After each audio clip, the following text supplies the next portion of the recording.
은혜 받으실 하나님의 말씀은 고린도전서 1장 18절에서 21절 말씀입니다. 십자가의 도가 멸망하는 자들에게는 미련한 것이요 구원을 얻는 우리에게는 하나님의 능력이라.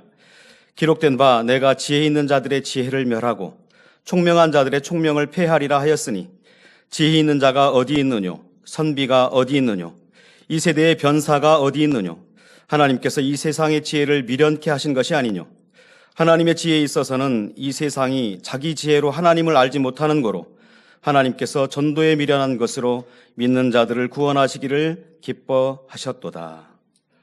아멘. 특송이 있습니다. 3대대 20교구 특송팀입니다. 3대대 20교구 특송팀은 50대 이상의 성도님들로 구성되었으며 오늘은 주님의 군대인 만민이 성결의 기수로 승리해 나가는 모습을 깃발과 워십으로 표현하였습니다. 내가 내게 명한 것이 아니냐.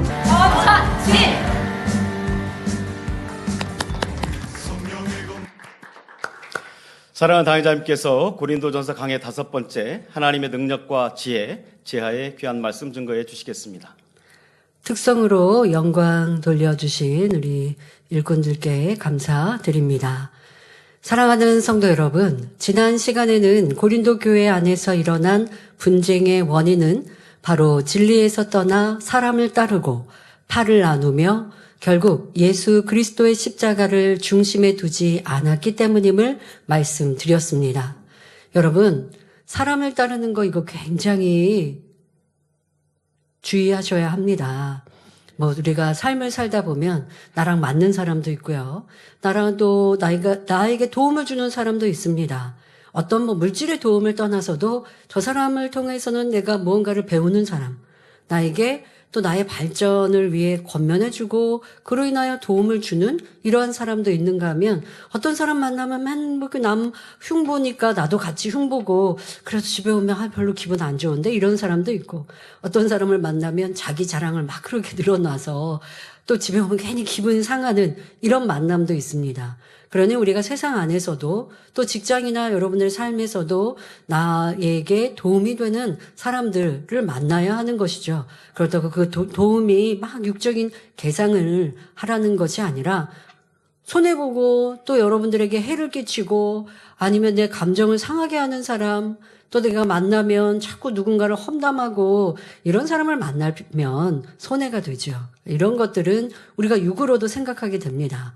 그런데 더더욱 신앙 안에 하나님 안에 교회 와서 예배드리고 충성할 때 또 친한 사람이 있어서 함께 예배도 드릴 수 있고 어떠한 교회 일에 우리 같이 충성하자 하고 도움이 될 수 있습니다. 그것은 좋지요. 그런데 그게 아니라 내가 그 사람을 좋아하고 따르는데 여러분들에게 영적으로는 마이너스가 되고 해가 될 수 있는 일들은 없는지 생각해 보셔야 합니다. 더더욱 내가 누군가를 좋아하고 사람을 따라서 또 세상에서 그런 말 합니다. 줄 선다. 사람 앞에 줄 선다. 라고 하죠. 이거는 교회 안에서는 있어서는 안 되는 일입니다. 여러분이 어떤 주의종이 있고 또 나를 담당해주고 가르쳐주는 주의종님이 있어서 섬기고 사랑하고 귀히 여기는 건 당연히 해야 돼요.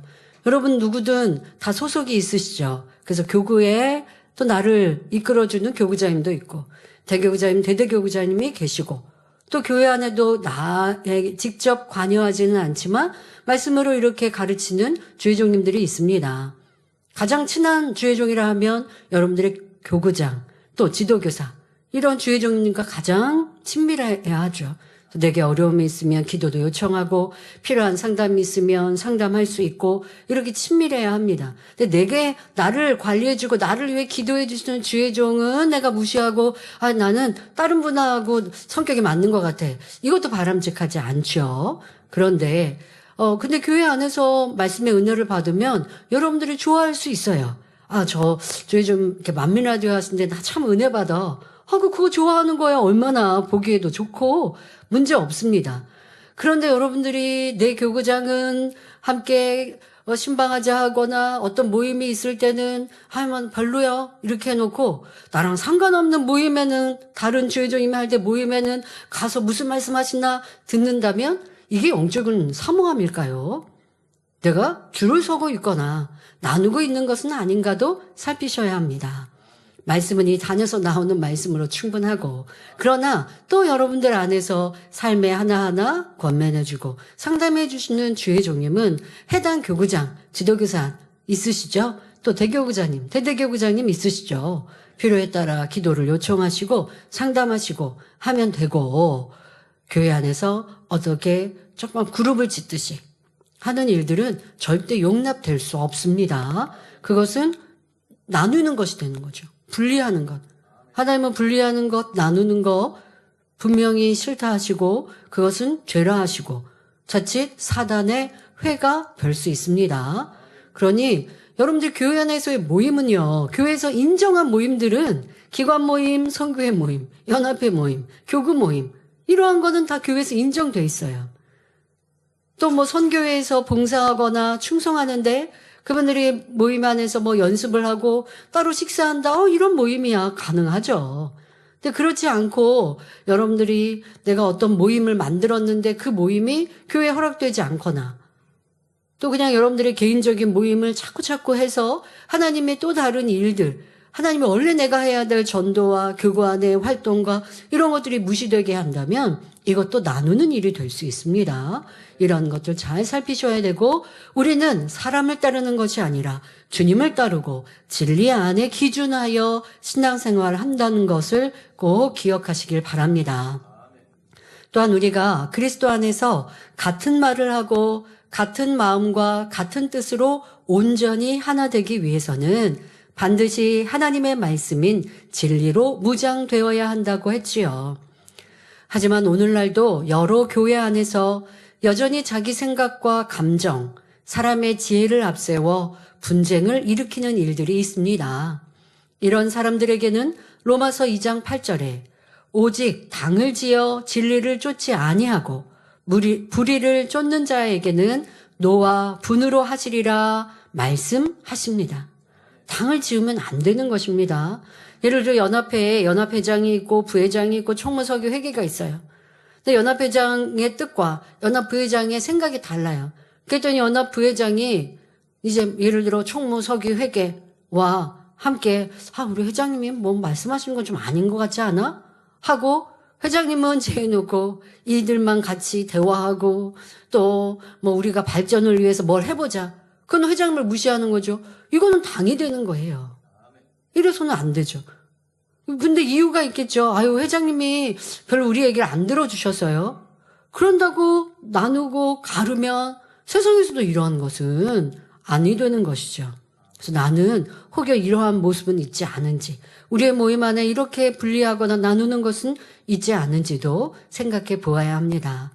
하나님의 진노가 임할 수 있음을, 당을 짓거나 나누면 하나님의 진노가 임할 수 있음을 말씀하고 계십니다. 빌립보서 2장 2절 말씀대로 우리가 그리스도 안에서 마음을 같이하여 같은 사랑을 가지고 뜻을 합하며 한 마음을 품을 때 화평 가운데 온전한 열매로 하나님께 영광 돌릴 수 있습니다. 하나님의 나라는 그리스도의 각 지체들이 주 안에서 하나 될 때만이 아름답게 이루어지며 하나님의 참된 기쁨이 될 수 있음을 명심해야 하겠습니다. 오늘은 십자가의 도가 왜 중요한지, 하나님께서 왜 전도에 미련한 것으로 믿는 자들을 구원하기를 기뻐하셨는지 그 깊은 뜻을 말씀드릴 때 여러분 모두가 큰 능력과 생명이 되시기를 주님의 이름으로 기원합니다. 고린도전서 1장 18절 본문에 십자가의 도가 멸망하는 자들에게는 미련한 것이요 구원을 얻는 우리에게는 하나님의 능력이라 하십니다. 멸망하는 사람들, 즉 예수 그리스도를 믿지 않는 사람들에게는 십자가의 도가 미련하게 보입니다. 그래서 어떤 사람은 보이지도 않는 하나님을 어떻게 믿습니까? 라고 조롱하며 차라리 자기의 주먹을 믿겠다고 말합니다. 하나님이 뭐 살아계시냐고, 교회 왜 다니냐고 라고 말하는 사람들이 있지요. 또 어떤 사람은 교회에 가면 밥을 주느냐, 출세시켜 주느냐 하고 빈정거리며 비웃기도 합니다. 그들에게는 십자가의 도가 미련하게 보이기 때문입니다. 그러나 구원을 얻는 우리에게는 십자가의 도가 곧 하나님의 능력입니다.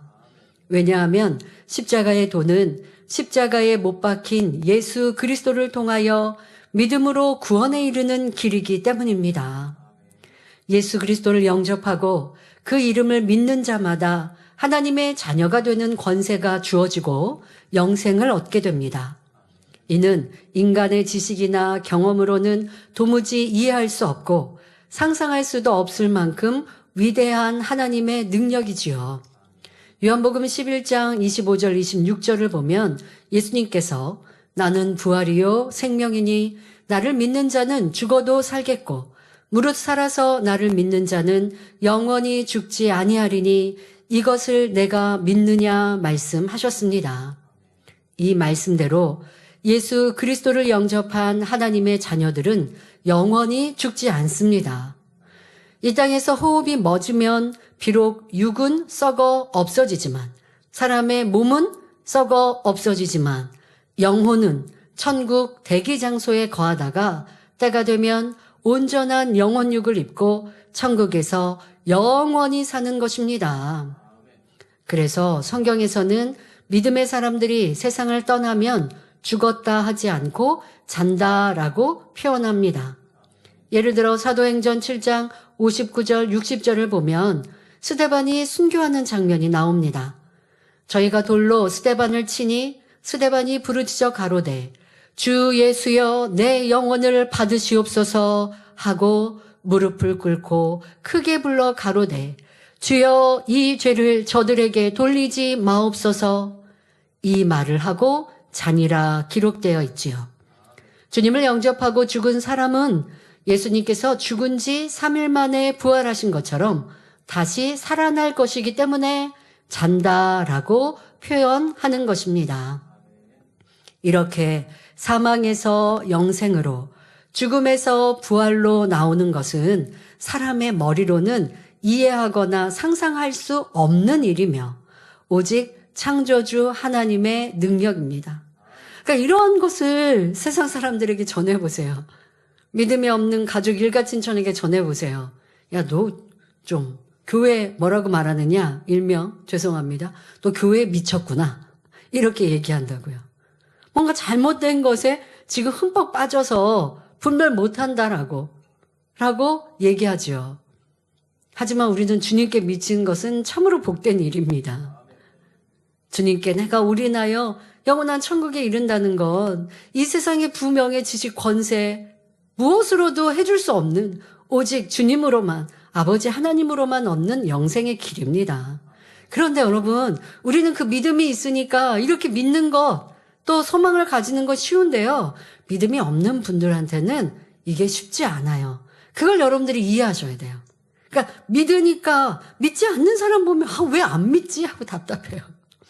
아니 이 사실을, 왜 이 정확한 사실을, 분명 이루어질 이 사실을, 진실을 왜 안 믿지? 하고 여러분들이 답답해 하시는데 답답해하지 마시고 여러분도 이 복음을 믿지 못했을 때, 듣지 않았을 때, 내가 받아들이려 하지 않았을 때를 떠올려 보시면서 그럴 수 있구나. 그러니 내가 더 지혜롭게 설명해야 되고 또 주님의 주시는 성령의 감동으로 잘 설명하여 상대의 마음을 움직여야지, 또 많은 시간의 기도로 상대의 마음 문이 열 수 있도록 그렇게 심어가는 것이 중요합니다.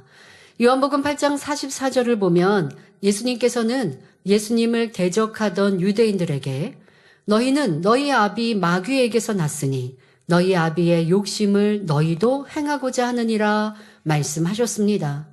이는 그들을 낳아준 부모가 마귀라는 의미가 아니라 하나님께 속하지 않은 사람은 어둠의 주관자인 원수 마귀에게 속했다는 의미입니다. 예수님께서 죄인된 우리를 대신하여 십자가를 지시기 전까지 우리 모두도 어둠의 주관자인 원수 마귀에게 속해 있었습니다. 그러나 예수님께서 십자가에서 죽으시고 부활하심으로 우리의 모든 죄를 대속하셨습니다.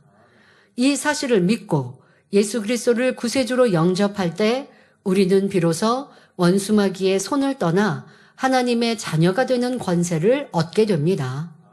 그리고 하나님께서는 자녀된 우리에게 성령을 선물로 보내주십니다.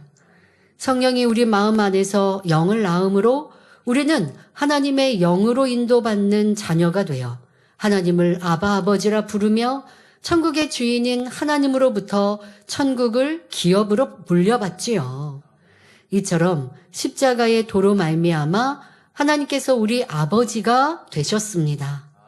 그러므로 이것이 곧 하나님의 지혜요 능력인 것입니다.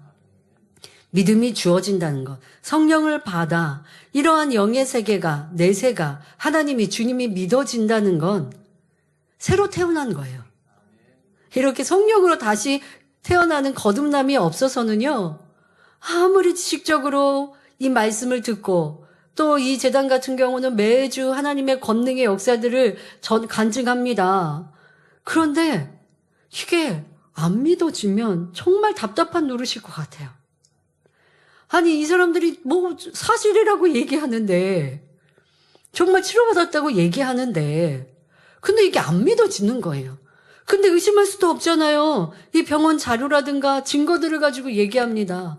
또 이렇게 간증하는 사람이 한두 명이나 몇 명이야말로, 아이, 그거는 우연의 일치야 하고 넘어갈 텐데, 이게 신뢰할 수 없는 수많은 사람의 진실한 간증 앞에 내가 안 믿어지는 것이 답답하지.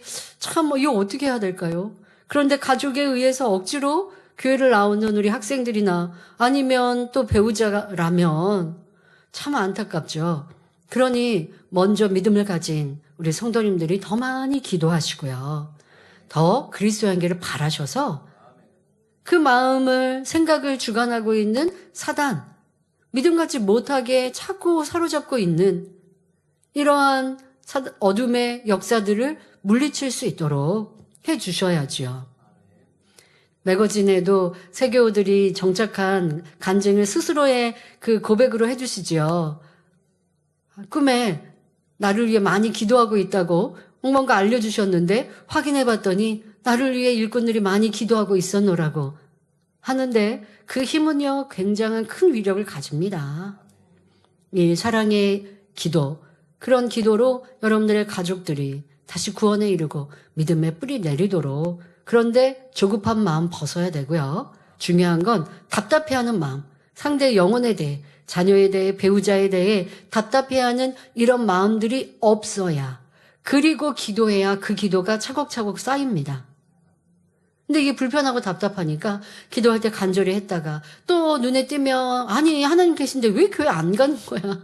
정말 하나님이 살아계시고 이번 주에도 교회 가니까 이런 간증도 있는데 왜 안 믿는 거야? 하면 상대의 마음은 점점 마음 문이 닫히게 된다는 것도 아시면 좋겠습니다. 요한일서 3장 10절을 보면, 이러므로 하나님의 자녀들과 마귀의 자녀들이 나타나나니 무릇 의를 행치 아니하는 자나 또는 그 형제를 사랑치 아니하는 자는 하나님께 속하지 아니하니라 말씀했습니다. 여기서 의를 행치 않는 사람, 형제를 사랑하지 않는 사람은 하나님께 속하지 않았다는 거 말씀하시지요. 그것은 곧 마귀에게 속았다는 의미입니다. 예수 그리스도를 영접하기 전에는 우리 모두 그런 사람이었습니다. 과거에는 죄악 가운데 삶으로 마귀에게 속해 있었으나 십자가의 도를 듣고 예수 그리스도를 구주로 영접한 후에는 하나님께 속한 자녀가 되었습니다. 이때부터 성령이 내 안에 오셔서 불의를 벗어버리고 의 가운데 살게 하시니 점점 하나님 보시기에 의를 행하는 사람으로, 미움을 버리고 사랑하는 사람으로 변화되어 가지요. 이는 오직 하나님의 능력으로만 가능한 일입니다. 지금 함께 예배드리는 성도님들은 대부분 이러한 하나님의 능력을 체험했고 또한 지속적으로 체험해 나가고 계실 것입니다. 예를 들어 성도님들 중에는 신앙생활하기 전엔 아무리 굳게 결심해도 끊지 못하던 술과 담배를 주님을 영접한 후에는 너무도 쉽게 끊게 되었다고 간증하시는 분들이 많습니다. 하나님의 은혜와 성령의 충만함 가운데 즉시 끊을 수 있었다는 것이지요. 이 건강에 해가 된다고 해도 내 의지로 안 되는 일들, 그런데 성령의 도우심을 받으면 끊어지고 고칠 수 있었던 것, 하나님의 능력입니다. 이렇게 성령의 도움으로 비진리도 버리고 의 가운데 사는 사람으로 변화되도록 하는 것이 바로 하나님의 능력입니다. 성도 여러분, 그런데 이 구원의 도를 처음 듣는 분들 중에는 한 가지 의문이 생길 수도 있습니다. 우리나라에 기독교가 들어온 지 140여 년이 지났습니다. 그러면 140년 전에 태어나 복음을 듣지 못하고 예수 그리스도를 영접하지 못한 채 세상을 떠난 우리 조상들은 어떻게 구원받을 수 있을까요? 주님의 이름으로 구원받는데 그분들은 주님을 알지도 듣지도 믿지도 않았으니 구원 못 받는다는 것일까요? 성경을 보면 그 답이 잘 나와 있습니다. 마태복음 12장 40절에 요나가 밤낮 사흘을 큰 물고기 뱃속에 있었던 것 같이 인자도 밤낮 사흘을 땅속에 있으리라 했고, 여기서 인자는 우리 예수님을 의미합니다. 에베소서 4장 9절에도 올라가셨다 하였은즉 땅 아랫곳으로 내리셨던 것이 아니면 무엇이냐 말씀했습니다. 또한 베드로전서 3장 19절에는 저가 또한 영으로 옥에 있는 영들에게 전파하시니라 했지요. 이 말씀들을 종합해 보면 예수님께서는 십자가에서 운명하신 뒤 곧바로 천국으로 가신 것이 아님을 알 수 있습니다. 즉 옥에 있는 영들에게 복음을 전하신 후 3일 만에 부활하신 것이지요. 그 이유는 무엇일까요? 구약시대의 사람이든 신약시대 사람이든 복음을 한 번도 접하지 못한 사람 중에도 신을 인정하며 선하게 산 사람들이 있었기 때문입니다. 자, 그분들은 윗음부에 지금 따로이 이제 예수님께서 십자가 지시고 부활하시기 전 예수님을 배웠기 전까지는 그렇게 있었던 것입니다. 자, 주님을 믿지도 알지도 못했지만 이 땅에 살아가면서 양심에 따라 선을 쫓았던 이러한 분들이죠. 쉽게 말하면 양심 심판을 받을 자격이 있는 이들. 자, 이런 이들을 예수님께서 십자가에서 죽으시고 그들을 만나 주셔서 너희가 이미 들었겠지만 내가 구원자 예수다. 그리고 온 인류의 구원을 위해 십자가를 졌고 너희의 죄를 사하기 위해 이렇게 십자가에 지고 이제 다시 부활한다 라고 그들에게 나타나서 말씀하신 예수님 스스로가 스스로를 전하시는 이러한 일들이 있었다는 것입니다. 앞서도 말씀드렸지만 여러분 우리나라의 역사도 봐도 선한 분들도 많이 있잖아요. 기독교가 우리나라에 들어오기 전에 선을 쫓았고 나라에 충성하고 왕에게 충성했던 그리고 삶 속에서도 누구에게 해를 끼치지 아니하고 선과 의를 쫓았던 인물들도 많이 계십니다. 예를 들어서 이순신 장군은 어떠합니까? 어떠한 모함을 당하더라도 싸우지 않았고 왕을 위해서 왕 또한 이순신 장군을 제대로 알아보지도 않고 쉽게 오해하는 말 또 모함하는 말에 넘어가서 해를 끼친다 할지라도 마음 안에 그것에 대해 원망하고 하지 않고 나라를 위해 왕을 위해 백성들을 위해 자신을 희생하는 이러한 선한 분이셨습니다.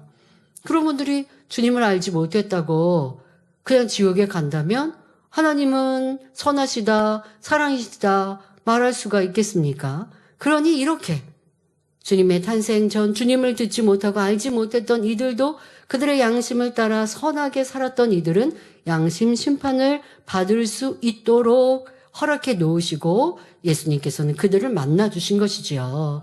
그런 사람들이 단지 예수님의 이름을 몰랐다는 이유로 지옥에 간다면 어떻게 그것이 공의롭고 사랑 자체이신 하나님의 뜻이라고 할 수 있겠습니까?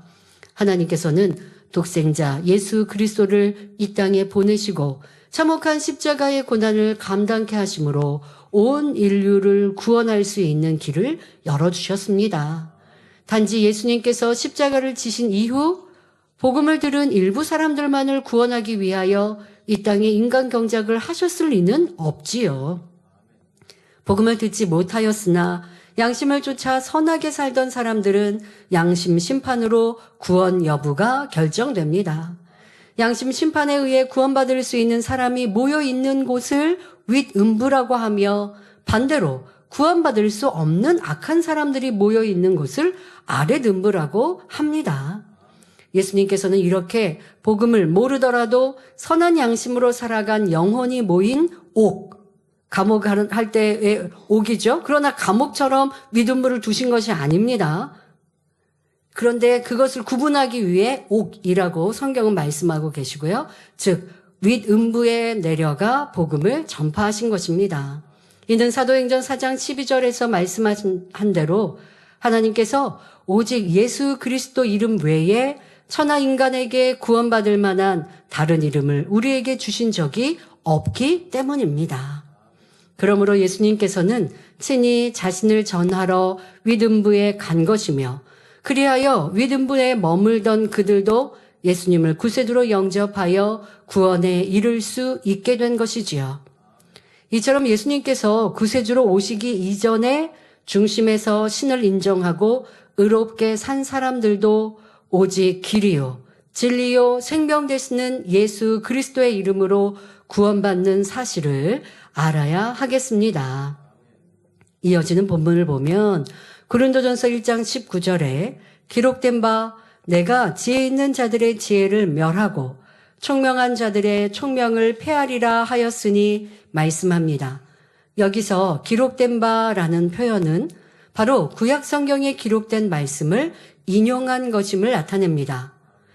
이사야 29장 14절에 그러므로 내가 이 백성 중에 기이한 일, 곧 기이하고 가장 기이한 일을 다시 행하리니 그들 중에 지혜자의 지혜가 없어지고 명철자의 총명이 가리워지리라 라고 예언된 말씀입니다. 그런데 이 예언은 바로 예수 그리스도로 인하여 이루어졌습니다.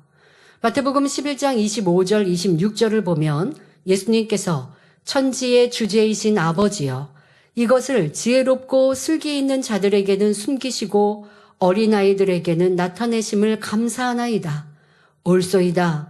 이렇게 된 것이 아버지의 뜻이니이다 라고 말씀하십니다. 즉 하늘과 땅의 주인이신 아버지, 이 구원의 비밀을 지혜롭고 똑똑한 사람들에게는 감추시고 어린아이같이 순수하고 겸손한 사람들에게는 드러내시니 감사합니다. 이것은 아버지의 기뻐하시는 뜻입니다. 이러한 의미입니다. 지혜 있는 자의 지혜가 없어지고 명철자의 총명이 가려지리라고 한 예언이 그대로 이루어졌음을 알 수 있는 말씀이지요. 자, 스스로 지혜롭고 슬기 있다고 여기는 사람들은 하나님의 나라를 깨닫지 못합니다. 내가 세상의 부, 명예, 지식, 권세로 온 마음을 채우고 나는 이 세상에서 부러울 거 하나도 없어요. 또 이 세상에 가진 게 많으니까 이 세상을 열심히 즐기며 살아야 돼요. 그런데 내세가 있다? 이게 영 듣기도 싫고. 하나님이 계신데 그 하나님은 선과 악에 대해 평가하시고 심판하신다? 그런데 나는 내 맘대로 내 뜻대로 살고 싶어요. 먹고 마시고 즐기고 짜증하고 혈기하고 미워하고 그냥 세상의 법에 저촉되지 않을 만큼 세상을 즐기고 내가 이렇게 힘써서 돈도 벌고 이렇게 가졌는데 누구한테 낮아져야 되고 섬겨야 되고 그러고 싶지 않아요. 그러니 전도 받아도 싫고 믿고 싶지가 않아요. 여러분 세상 사람들에게 전도하면 가끔 그러죠. 교회 가면 내가 세상에 취했던 거 취하지 않아야 되니까 나중에 이제 좀 젊음을 지나고 삶의 끝자락쯤 되면 그때 가면 교회 다녀서 천국이라는 곳이 혹시라도 있으면 구원 받아야 되니까 천국 가야 되니까 그럼 그때 가서 교회 다닐게요 라고 얘기하시는, 사양할 때 그래도 좀 조심스럽게 이렇게 얘기하시는 분이 있으십니까? 이게 안 믿어지니까 그러는 거죠. 근데 천국과 지옥이 정말 있어요. 하나님이 정말 살아계세요. 그래서 내가 지금 악을 행하면 그걸 다 천사들이 기록해 놨다가 내세에서 다 심판받아요. 그럼 오늘 어떻게 살아야 되냐가 달라지는 거지 내일로 미룰 수가 없는 거예요. 근데 이게 안 믿어지니까. 근데 안 믿어지는 것도 물론이지만 믿고 싶지가 않은 거예요. 이 세상에 재미나고 좋은 게 너무 많으니까 믿고 싶지가 않은 거예요. 그래서 심령이 가난해야 천국이 저희 것이 된다라고 말씀하시기도 하죠. 부명의 지식 권세, 세상에 누리는, 또 아니면 내 지식이 내 주인이 되어줘서 다른 것으로 내가 가지려 하지 않고 주님으로 내 마음을 채우려 하지 않는 사람들은 하나님이 계시다, 또 주님이 우리의 구세주다, 내세가 있다, 받아들이고 싶지 않은, 그러니까 이러한 것들을 지혜 있는 자라, 스스로 슬기로운 자다라고 표현하고 계신 것입니다. 하나님께서는 오히려 마음이 어린아이처럼 순수하고 겸손한 이들에게 하나님의 깊은 뜻을 나타내십니다.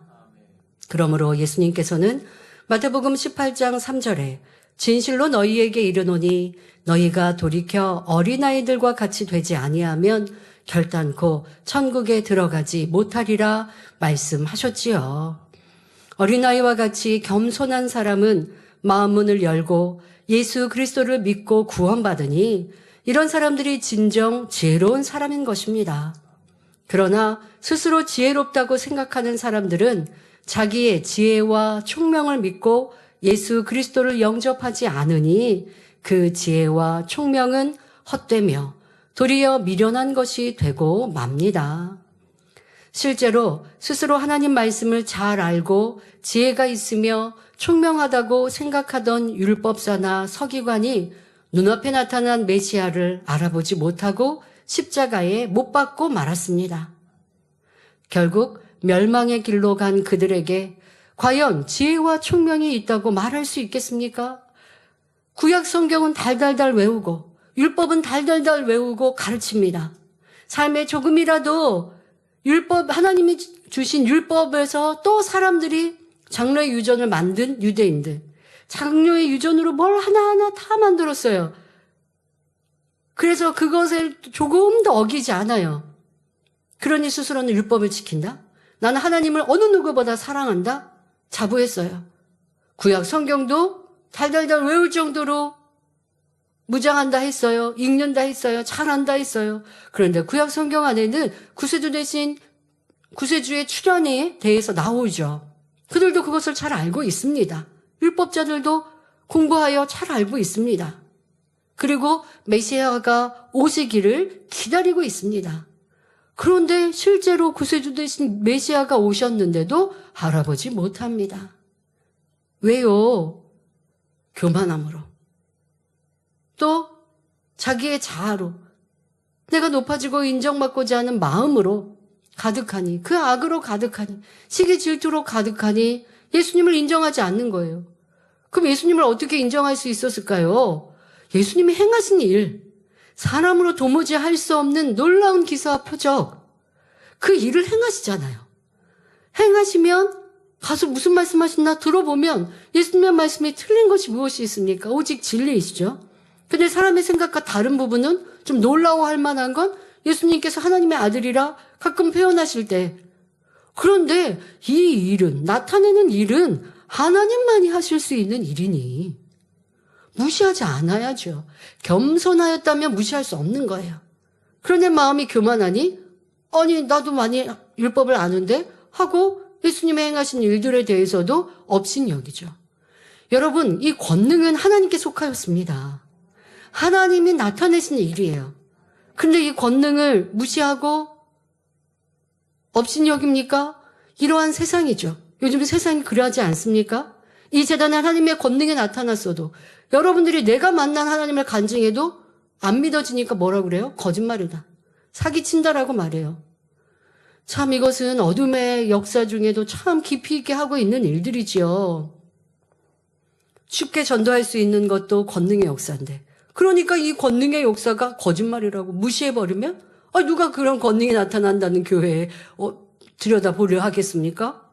이렇게 사단의 역사가 엄청난 공격으로 이루어지고 있죠. 왜? 이 재단 살아계신 하나님을 선포하니까. 주님이 구세주심을 선포하고 하나님이 그렇게 기뻐하시는 선과 진리를 가르치니까. 그리고 구원받는 많은 사람 중에도 새 예루살렘에 들어가는 사람이 더 복되기 때문에 하나님은 그런 참전이 없기를 원하시거든요.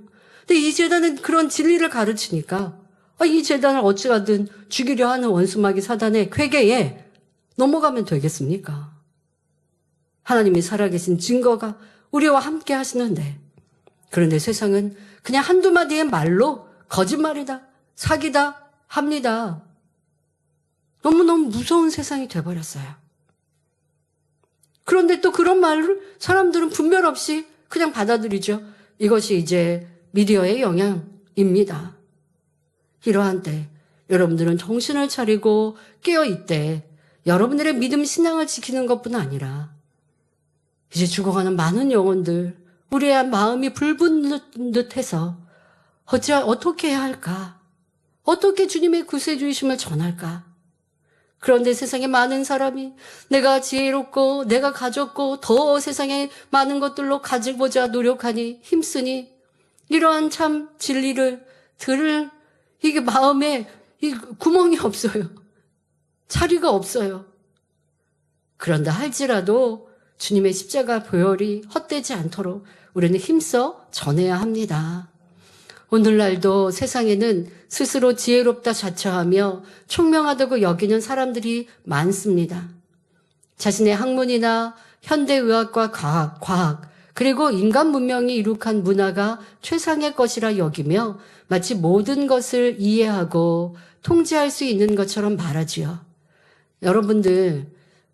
여러분들도 나는 지혜롭고 지식이 있어 라고 스스로 말하지 않는다고요? 아니면 세상 우리 사람들에게 당신은 그렇게 지혜롭고 총명돼요? 라고 묻는다면, 우리가 대놓고 물으면 저 그렇지 않아요 라고 말할 수 있어요. 그런데 세상 사람들 보세요.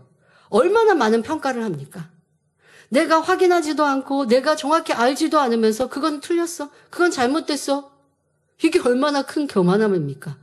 내가 모든 걸 다 아는 것처럼 평가하고 판단하고 정죄하는 이러한 우리 인생들의 모습. 그러니까 정말 지혜가 많아서, 정말 총명해서 하나님께서 이 성경에서 지혜 있는 자들의 지혜를 멸하시고 하신 것이 아니라 지혜가 없는 건데 스스로는 지혜롭다 하는 거예요. 이러한 세상의 인생의 우리의 모습. 여러분들은 나는 그렇지 않은가도 살피셔야죠. 내가 저 사람 보니까 저 사람은 악한 것 같아.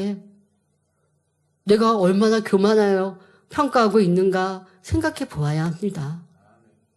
내가 사람의 마음을 다 압니까?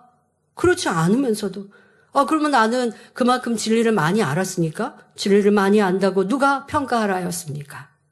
그만큼 진리가 없는 것이죠.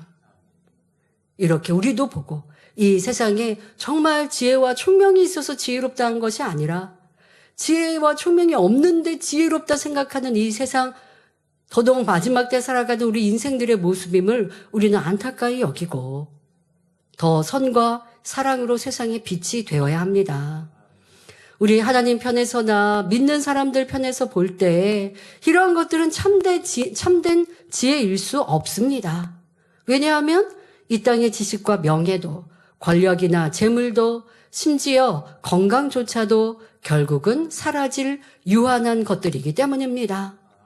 한 나라의 왕이든 이름 없는 평범한 시민이든 사람이 한 번 죽는 것은 정한이지요. 모두가 마주해야 할 현실입니다. 죽고 나면 그동안 쌓아놓았던 물질이나 자기의 지혜, 총명으로 구원받아 천국 가는 것도 아닙니다. 아무리 많은 것을 소유하고 누렸던 권세자라 해도 믿음이 없으면 결국 지옥으로 떨어질 수밖에 없습니다. 그러니 그가 자랑스러워하는 지혜와 총명, 그 모든 부와 영광이 과연 무슨 의미가 있겠습니까?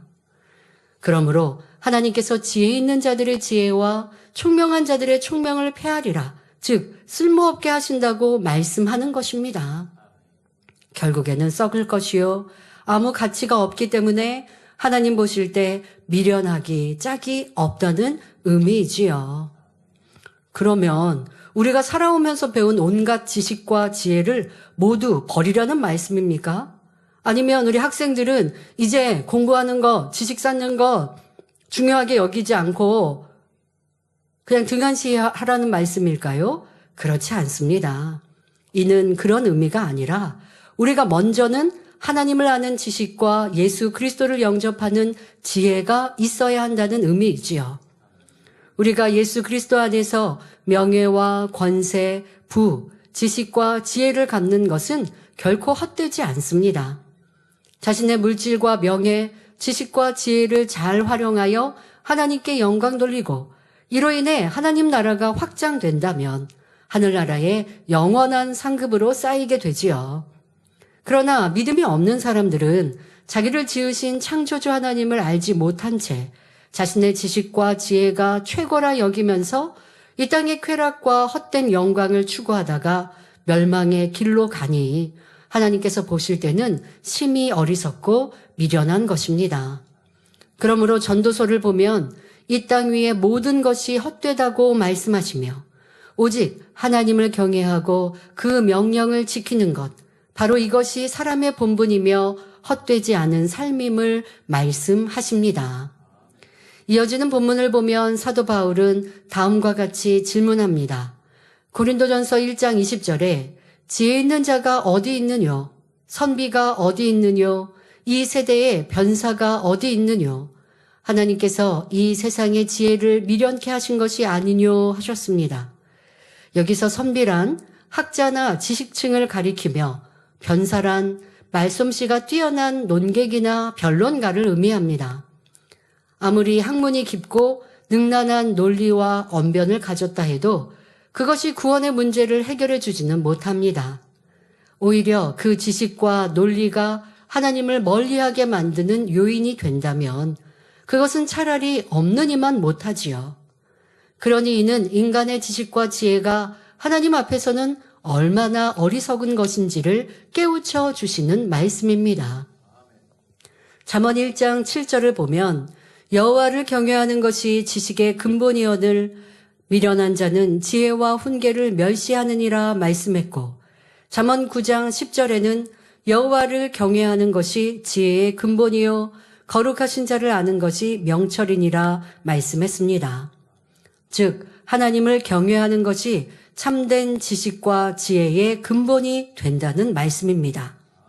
다시 말하면 하나님 편에서는 하나님을 경외하느냐 경외하지 않느냐가 곧 지식과 지혜의 유무를 판단하는 기준이 된다는 것입니다.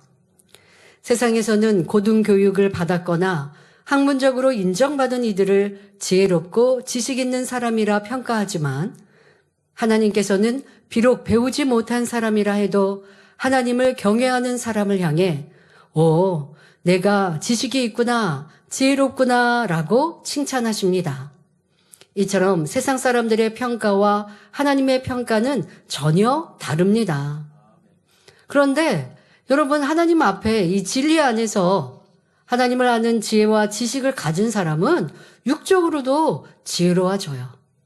또 이 하나님의 말씀을 잘 묵상하면요, 육적인 지식도 뛰어나져요. 이 하나님의 말씀 안에는 하늘, 또 자연의 이치, 또 과학적인 설명도 하지 않습니까? 욥기 강의 들을 때 여러분 과학 설명도 참 많이 들으셨습니다. 이 하나님의 말씀 안에는 세상의 윤리, 도덕 이런 것들도 다 포함되어 있죠. 더 뛰어넘는 지혜, 지식이 있죠. 그러니 하나님을 아는 지식을 갖는다면 세상에서도 뒤떨어지지 않습니다. 그러나 나는 하나님을 믿는 믿음이 있으면 하나님은 나를 지혜롭다고 하시니까 나는 좀 말이 조라거나 아니면 내가 주의 교양을 갖추지 못하거나 아니면 내 삶에서 더 발전하지 않아도 괜찮아 그 말씀을 하시는 게 아닙니다. 주를 믿고 하나님을 믿었으니 세상에서도 뛰어난 사람이 되어져 가야 돼요. 물질도 축복받을 수 있는 것이고 세상에서도 인정받아 갈 수 있는 것입니다. 같은 일을 하는 사람보다 더 이해력도 뛰어나고 성과도 더 잘 낼 수 있어요. 왜? 하나님의 능력이 함께 하시니까. 그런데 내가 불성실해서 일의 성과도 내지 못하고 또 내가 신앙생활을 한다고 하고 하나님을 아는 지식이 있다고 하지만 또 영적인 지식, 바로 마음의 할례를 함으로 하나님의 말씀이 내 안에 무장되는 영적인 지식을 채워가지 않으면서 나는 세상에 어떤 학문이 뛰어난 사람보다 하나님을 아는 지식이 있으니까 그걸로 됐어. 스스로가 자기 만족 속에 있으면 안 되죠. 말씀도 잘 무장하여서 영역 간의 지혜 지식도 뛰어나야 할 것이고, 또 말씀을 듣고 무장해 나아가면 그러면 여러분들이 또 언변도 뛰어나질 것이고, 성령의 음성을 들으면 하는 일들도 형통하게 인도받아 가서 세상 사람들에게 무시받는 것이 아니라 인정받고 칭찬받는 사람이 될 수 있다고요. 자, 이것이 온전한 모습입니다. 자, 그런데 그 무엇보다 순서를 따지자면 가장 중요한 것이 하나님을 아는 지식, 믿는 믿음이라는 것이고요. 자, 성도 여러분, 여러분은 누구로부터 칭찬받고 싶으십니까? 학생들이라면 담임 선생님의 칭찬을 듣고 싶습니까? 아니면 교장 선생님의 칭찬을 듣고 싶습니까? 담임 선생님의 칭찬도 기쁘지만 기왕이면 교장 선생님의 칭찬을 들으면 더욱 좋지요. 가정에서도 마찬가지입니다. 형의 칭찬보다 부모님의 칭찬을 들으면 더욱 좋은 것입니다.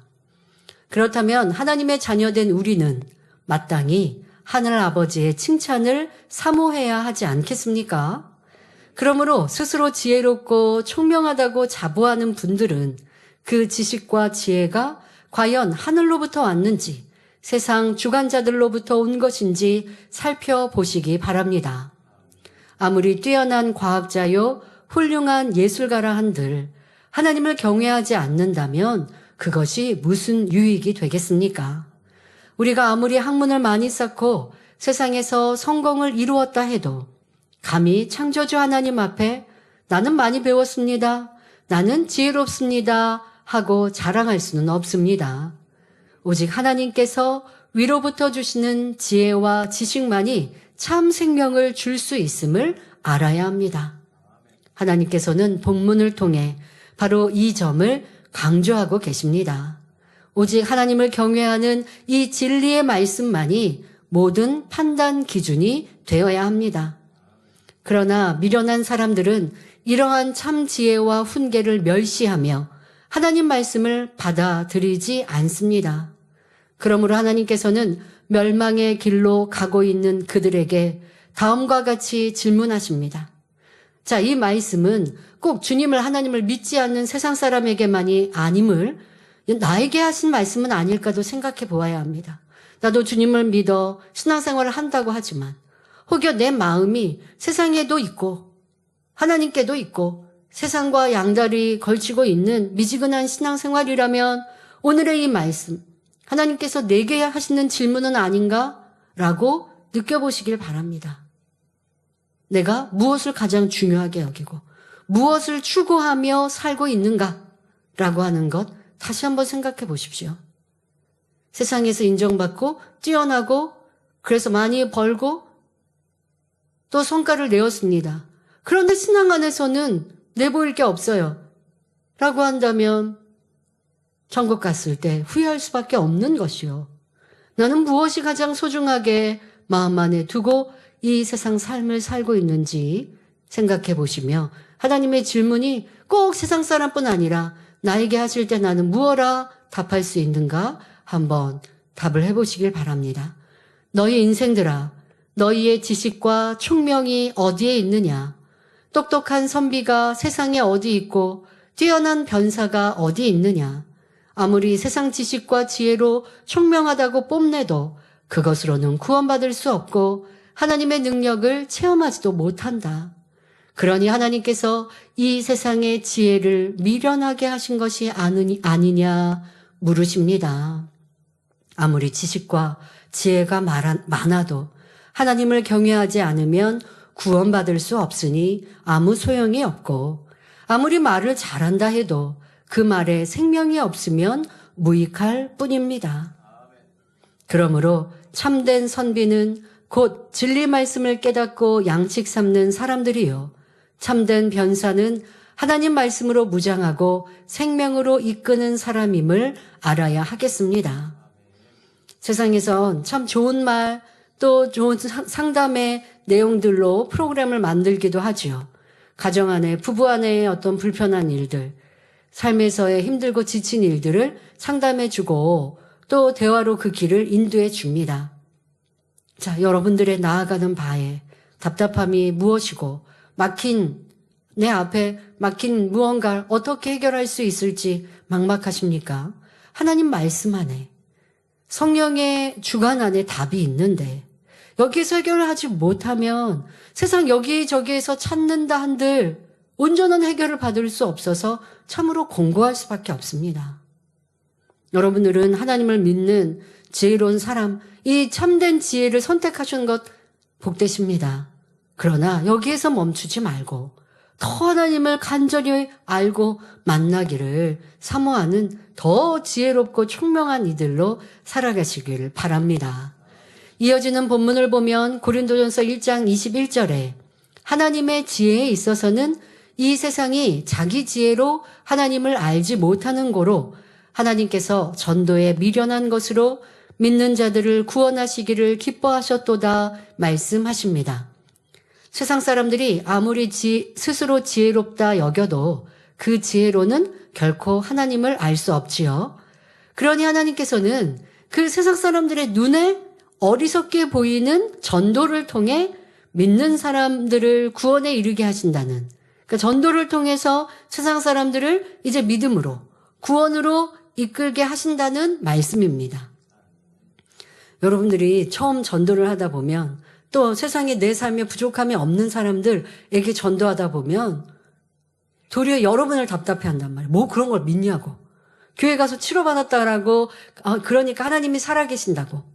간증을 여러분들이 하셨단 말이에요. 전도하기 위해서. 근데 상대는 병들지도 않았고, 나 아프면 그냥 병원 갔고, 병원에 가서 문제 해결 받았어요. 나 부도 있고, 뭐 세상에 그렇게 특별히 걱정 근심 없어요.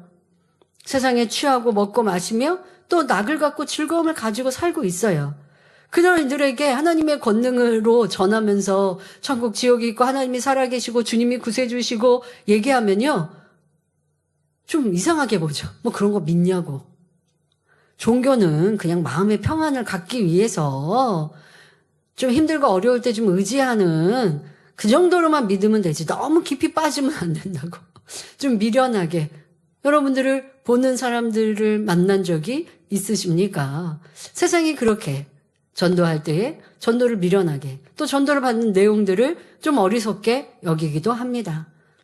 하나님의 지혜는 그 깊이와 넓이를 헤아릴 수 없을 만큼 무궁무진하십니다. 예를 들어 우주 만물에 담긴 하나님의 지혜와 능력이 얼마나 크고 놀라운지요.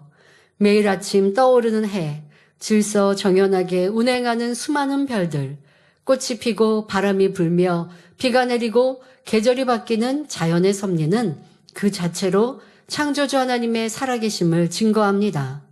그러므로 로마서 1장 20절에 창세로부터 그의 보이지 아니하는 것들, 곧 그의 영원하신 능력과 신성이 그 만드신 만물에 분명히 보여 알게 되나니 그러므로 저희가 핑계치 못할지니라 말씀하지요. 그런데 세상의 지혜와 지식은 이 분명한 창조의 증거들을 부인하고 우연의 산물이라고 주장하며 오히려 하나님의 존재를 믿지 못하게 합니다. 하나님이 사람을 창조하셨다면 그렇지 않다고 말합니다. 진화라고 주장합니다. 우리는 진화를 아무리 연구하고 듣고 공부해도 그게 참 어리석은데. 아니, 진화에서 원숭이에서 사람이 된다고요. 우리 원로 목사님 너무 지혜롭게 답을 잘해 주셨죠? 그러면 무언가에서 진화되고 있는 과정에 있는 무언가가 우리 눈에 띄어야죠. 이 바다 어류에서 뭔가 그렇게 뭔가 진화하고 있는 게, 그 진화되었다는 게 뭔가 이게 있어야 말이죠. 그러면 아니 수천 년, 수만 년 전에 이게 뭐 진화되고 있는, 지금도 진화되고 있는 무언가가 있어야 되잖아요. 그런데 그렇지 않은데 절대적으로 하나님께서 그 능력으로 사람을 빚으시고 만드셨는데 우리는 그들이 참 미련하고 어리석고, 그러나 세상 사람들 이 믿음으로 하나님 주님을 믿지 않는 사람은 우리가 전하는 이 복음이 믿어지지 않으니 우리가 어리석고 미련해 보입니다. 자, 인간의 지혜는 하나님 보시기에 심히 미련한 것입니다. 인간은 스스로 똑똑하다고 생각하지만 그 지식과 지혜로는 창조주 하나님을 깨달을 수 없습니다.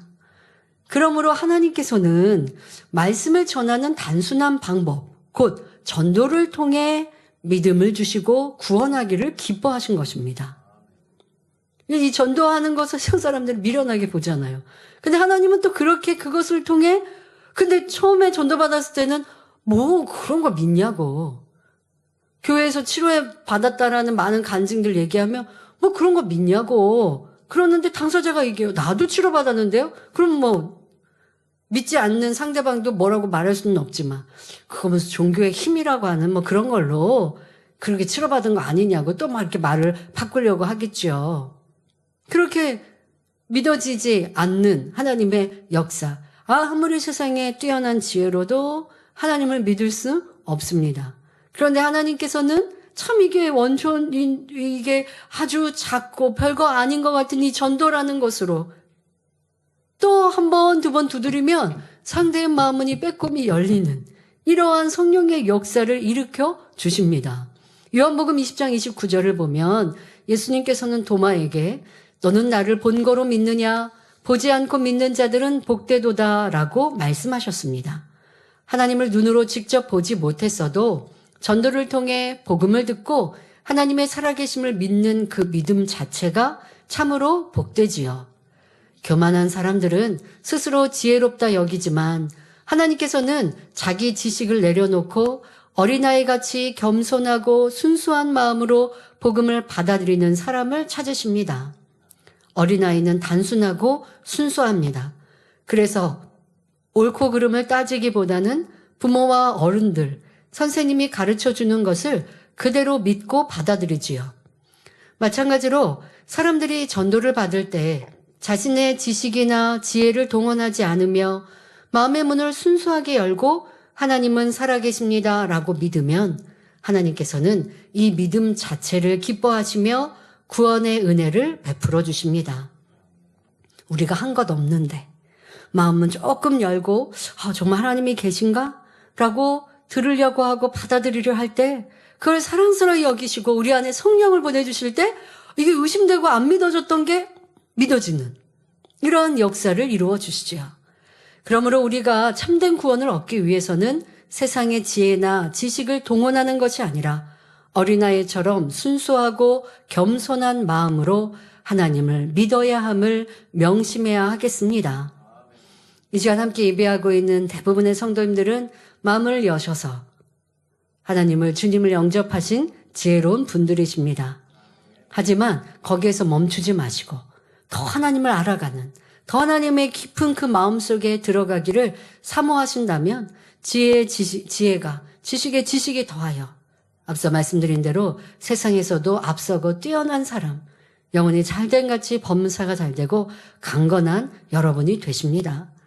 그래서 천국에서도 큰 자요, 이 땅에서도 부족함이 없는 그것으로 또 주님을 전하면 되는 것이고요. 그러한 모든 성도님들이 되시길 기원합니다. 결론을 말씀드립니다. 사랑하는 성도 여러분, 세상에서 자랑하는 지혜와 지식으로는 결코 구원의 길을 열 수 없습니다.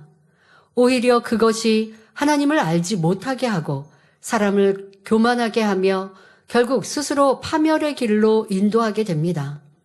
그런데도 이를 깨닫지 못한 채 자신의 지혜와 지식을 최고로 여기며 도리어 십자가의 도를 미련하게 여겨 사망의 길로 달려가는 이들이 얼마나 많은지요. 그래서 하나님께서는 그들의 지혜를 미련하게 하시고 겸손히 복음을 받아들이는 사람들을 구원하기를 기뻐하셨습니다. 바로 십자가의 도, 세상 사람들이 볼 때는 미련하게 보이는 이 복음 안에 하나님의 지혜와 능력이 담겨 있습니다.